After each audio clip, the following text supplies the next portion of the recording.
we are back again, and I have a most incredible lady with me. I have Elizabeth Valvano with me, and Elizabeth, she plays in an orchestra, um, concert orchestra in Las Vegas, and I'm going to find out exactly what this all is, because you mentioned an instrument that you play, which is a long wooden instrument. It is, yes.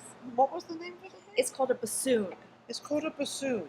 I've used the word bassoon, but I don't think I've used that word. You know, sometimes in England, I hate to say this, but we'll turn around to somebody, oh, don't be such a bassoon. Now, no, I did not know. It's a long instrument. You blow into it, or? You do, yes, with a double reed, like an oboe. Like an oboe, with a double breathe? Yeah. We're getting very technical here, so we're going to find out. And that's why she's on the show. Elizabeth is absolutely lovely. You are beautiful. Thank you. Thank you for having me. Thank you for coming on the show. So, with this baboon thing, what made you go into using this particular instrument? I was kind of forced into it. Ooh! Yeah, I wanted to play the flute. Oh, okay. So, you know, a little bit of a size difference. Yes. But there were enough flute players my year in beginning band in 6th grade when it was time to choose instrument. So they said, you know, you'll be good on the bassoon. And you just as a little girl said, okay, all right, well, you didn't know. I had no idea. I didn't even know what it was. Now I do. Because it's fascinating. So when you were first introduced to this, you wanted to play the flute, so were you a bit disappointed, or you probably didn't even know? You were probably just happy to get into the orchestra. I was a little bit disappointed, but I was happy because there weren't as many of us, so there wasn't quite as much competition. Oh, so you took the high road. Yeah. You took the high road and said, okay, I'm going to go for this. Yeah, and it was fun. It was a challenge. It's a difficult instrument. I was going to say, how you said a double breath or something. You were talking about. It's a reed. I've got only one breath. I don't know. Maybe I do. I can use two. You use two breaths. It's a lot of pressure. So there's pounds per square inch of pressure is required to play the instrument. Okay. And is this a long instrument that sits on the floor? Does it sit on the floor, or does it just go straight out? You have a seat strap, so you sit and then it rests a lot of the weight on it. So it's a heavy instrument. It's a little bit heavy. I'm sure that we've seen them. I'm sure, because I used to go to orchestras when I was a young girl, so I'm sure I've seen them, been with them. So how long does it take you to learn to handle this thing, first of all, because you've got to handle it, right? And it was very strange to you. So it is very strange, and you learn the instrument as you're growing up.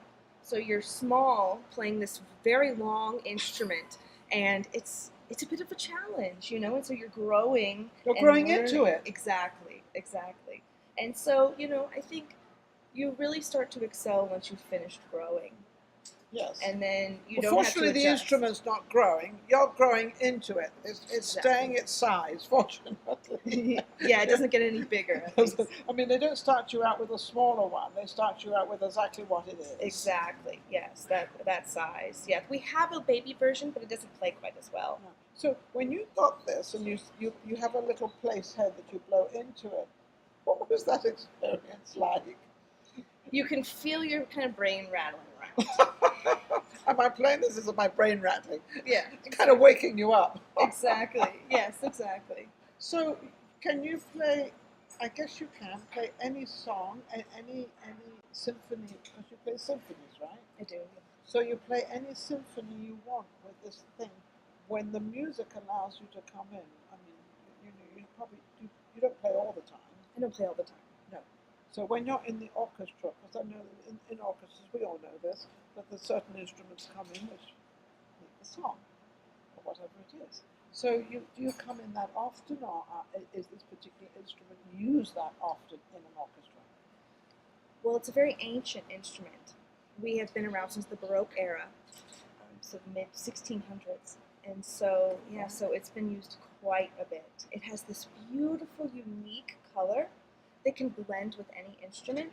So really? Composers really love using it in a variety of ways. We'll play alongside the strings, but we'll also play with our fellow woodwinds, even with the brass. You even can play with the brass, with the trumpets and all that stuff. Exactly. And when you do, because you've got the composers that bring this instrument in, so they have this feeling of the brass, and then they bring this instrument in. which makes it a little bit more exciting and probably, obviously, very different. Absolutely. So what sort of composer would have brought this in? So, I mean, either Bach would have Bach. been writing. Oh, yeah, heavy. Mozart. Mozart on Light? Yeah, Well, yeah. Mozart's Moonlight is one of my favorites. They're probably the world's favorite. Yes, of course. Yeah, Beethoven would have written Yes. a lot Yeah, for Beethoven. bassoon. Yes. Yeah, And then we got Mozart, we got Beethoven, and Tchaikovsky. absolutely. Oh, yeah, some great work by Tchaikovsky. Even Stravinsky, Stravinsky. Sibelius. So you're bringing up all these names. I used to know all these names when I was a little kid. Absolutely amazing. So what brought you into the classical music? Or was it just the instrument that brought you in, or was it something that you kind of desired? I've always studied music. I started on the piano So you when play the I was piano very as young. well? Oh, not anymore. Oh, But I okay. started with But it you still can play. passively. Enough to Get by. demonstrate. Yeah. That's okay. Yeah, it would be to be one step ahead of the student, right? Yeah, there you go. That's a good idea. And it just kind of stuck with me. I have some of my family is musical, so I can see In the how, classical side of in it? the classical. Yeah, I have a. So a you were French brought horn. up Yeah, in the classical side of it. Definitely. You really, who's your favorite? my favorite musician, Yes, composer. Probably Mo- many of them. I mean Mozart. You know, I have to just Mozart is- stick with the is- classics. Yes, stick with the classics. You like that. Have you ever composed anything yourself? It's funny you would ask. Only in cadenzas. So a composer like Mozart would write a bassoon concerto, Yes. and there would be a moment where we would be allowed to play completely by ourselves. Really? And yeah, in that moment, I have written my own little solo moment. Oh, how wonderful. Taking little fragments of what Mozart wrote Yes. and growing on my own. And then bringing your own feelings into it and your own notes. What sort of notes do you have? Is it the same as a piano note? It's the same as the piano. The same as the piano note, so you can go along with that. So when you did do this, and you allowed yourself to do this, did you make it sort of louder or softer, or what was in your mind? I mean, because you've got to be creative to do something like that. Yeah, absolutely. I'm thinking about the colors. Oh, colors. Yeah, I'm trying to bring different colors to the different moods of the music. Early on in music composition, in the Baroque era, Okay. composers really had an idea of the different scales evoking different colors. Colors as in colors. As in colors. So like an orange would be this. Exactly, And a would be yellow G would be major. that. And a light blue would be softer. A pink would be petals. And Yes, absolutely. interesting. Because I always thought just artists, just painters did that. You know, they bring in the colors. And I had an artist on last week, she had all these bright colors. And obviously that's a mood you're in. You're feeling vibrant. You're feeling colors. You know. But when you're playing an instrument, you're now thinking of colors. I always thought you thought of sound. But sound is color. Because we have so many options for different tones Yes. that we can create on the bassoon. And if we can exploit that, then we begin to create this idea of color through different tones. So we can have a bright tone and a dark tone that can translate to And you almost go a color palette. from a dark tone, which is sort of a louder tone or a harder tone, and you can take that into a soft tone and bring it down. Oh, she loves it. That's it. That is it. Is that kind of how it works? Yeah, it is. Have you ever thought of composing a bassoon, just the bassoon piece of music? More and more so recently. Oh, good. Yeah. Good. So how are you going about that? Because you could do that by yourself at home. You don't need Would you need another bassoon, or would just play it on your? Because you could play it on your own, like a piano. I would play it on my own. Basically, getting into a space that's really inspirational, and then hearing what sounds good, playing almost random notes, and being like, "Oh, I like that. Write that down."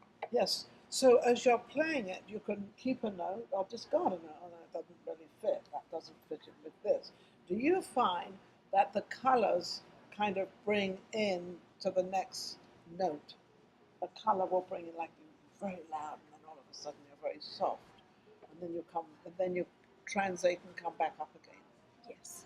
Oh yeah, absolutely. Yeah, I mean, because our job as a musician is to demonstrate to the audience what we're thinking about, what our process is to create just some random notes on a page. It's like creating. Now this is like computers. They create things in computers, not music, or maybe sometimes music, but they create. You know, take Facebook. They've got this going and that going and this going. It's the same as a bassoon. It's the same idea as of getting your brain working, as of going into what you're doing. Yes, absolutely. So how long would it take you to kind of write something like this? And how long would it have to be? Would it have to be playing for 2 minutes, 3 minutes? Because I'm thinking of a CD of how long it takes. Or would people get kind of bored of... We don't want to get people bored, so we're going to keep it going. Well, that's the trick. And so I would try to, think about it like making an Instagram reel. If you don't have them captivated within the first 15 seconds, they're going to scroll on to the next thing. Oh, you're right. If you don't, you're absolutely right. I use 1 second. You've given them 15 seconds. Right, but and if you don't capture them, they're going to go on to the next thing. They're not going to play they're not even going to bother playing the piece. So how are you? Because I know you want to do this. You haven't done this before, right? Not extensively like this. Not like this. So how would you do it? Would you open up kind of loud or soft, or because you've got to grasp them. So boom. With something interesting. Okay. I mean, like a multiphonic, something that is a really high range or low range of the instrument that the audience wouldn't necessarily be expecting. Yes. That they wouldn't be expecting, Yes. like a sound that's not conventionally bassoony, so that then they can, then be like, distracted. Oh, what is that? Yeah. And thinking like, what instrument is that? What am I hearing? What's going on? How are they doing? Because this would come under classical music anyway. So anybody going to this particular website or Instagram or what, it would be definitely under classical style. But I think Instagram is spasmodic. It comes up. You'd have to definitely put a name in there. So you put a name in there, bassoon? Yes, definitely. Yeah, and then every translation of bassoon, fagotto is what it is in Italian. And so I would be sure to include that as well. So you'd have a whole website. Do you have a website already? I don't have a website. No, I've just been functioning off of social media. Just social media. So have you ever, because I love your idea, so have you ever thought about putting a website together? Because I've never heard of one. Have you looked up to see if there are people that have websites with bassoons? There are a lot of personal pages, so showcasing what people are doing. What I would really love to do is I do a lot of arranging. So I don't write my own music, but I take really popular music and I will put it into a bassoon choir and then perform it. And I would really like to make those arrangements available for anybody to download and be able to perform themselves. Isn't that wonderful? So you want to, do you ever teach this bassoon thing? I do. Oh, you are a teacher. I am, definitely. I love to teach. You love to teach. What's the reaction? So how old would be the youngest person to teach? A 6th grader, 11, 12 years old. 11, 12 years old is when they start. Is that kind of the age they start to piano? Well, piano they start much younger, but like violin and all these different things, when they become serious. Is it serious? They become very serious at that age. Yeah, when their brains are developed enough to be able to handle the concept of discipline enough to practice every day. You're going to practice every day.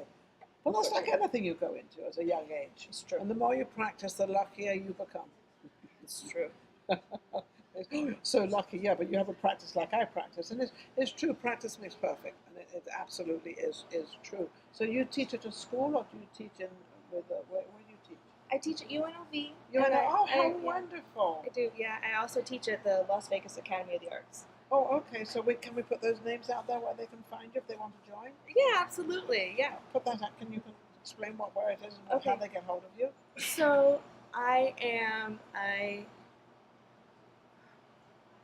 well, you can search for me at Liz Valvano, and then all of these contacts come up so that then you can reach out and be able to so take Liz Valvano, and she's at the the University of Las Vegas. Yes, of Nevada, Las Vegas. Nevada, Las Vegas, you can reach you there. And what's the name of the orchestra you're in when you do play, or do you play in different ones? I play in different ones, but I am in the Nevada Chamber Orchestra. We actually have a concert coming up on May 8th at 3 p.m. at the Summerlin Library. And it would be wonderful to see you there. I would be playing a solo with the orchestra. Oh, how wonderful. Thank you, thank you. I'm so excited. Oh, I'm not sure. This is not your first solo, though. You played. It's not my first. No, but you like to play the. When you play a solo, how long is it? Is it 5 minutes, 10 minutes? Well, it depends. My last one was about 15 minutes, but 15 this one will be about 12. 12 minutes of you just playing. So you take the whole. She's now in charge of the stage. Yeah, I get to stand in front of the orchestra, and they get to play with me, and it's such a wonderful collaborative experience. It must be. It must be. I can see the look on her face. It's amazing. Absolutely amazing. So these are things that sort of you work for, right? Oh, yes. Very hard. And the orchestra you're in at the moment, do you have anything set in mind that you would like to be in this particular orchestra eventually, or do you like where you are? I like where I am right now. The Las Vegas community takes such good care of me. You know, Yeah. I get to play with the Las Vegas Philharmonic in the That's Smith amazing. Center. You know, and Yes. it's incredible. Oh, so you play at the Smith Center, the Philharmonic. She's just mentioning all these things casually. Well, I'm just a sub, but I get to play pretty You're not regularly. just a sub. You're Elizabeth. Thank you. Thank you. You're definitely Elizabeth, and you bring such a sparkle to classical music. And is classical music very big in Vegas? Because we've got all these wild shows and all these performers, and then we got classical music, like ballerinas, the same thing. Right. It's bigger than you'd think, but we Yes. have declined a lot since COVID? since COVID, and since the Strip doesn't hire as many live musicians anymore, which they should. See, listen to her. But we like to see them live. Right? We don't like to see, all this. We can be at home and have that. Exactly. Whereas Exactly. you really do go out to see live performers, and I think that's a big thing missing in Vegas, the live performers. I think we definitely need them back again.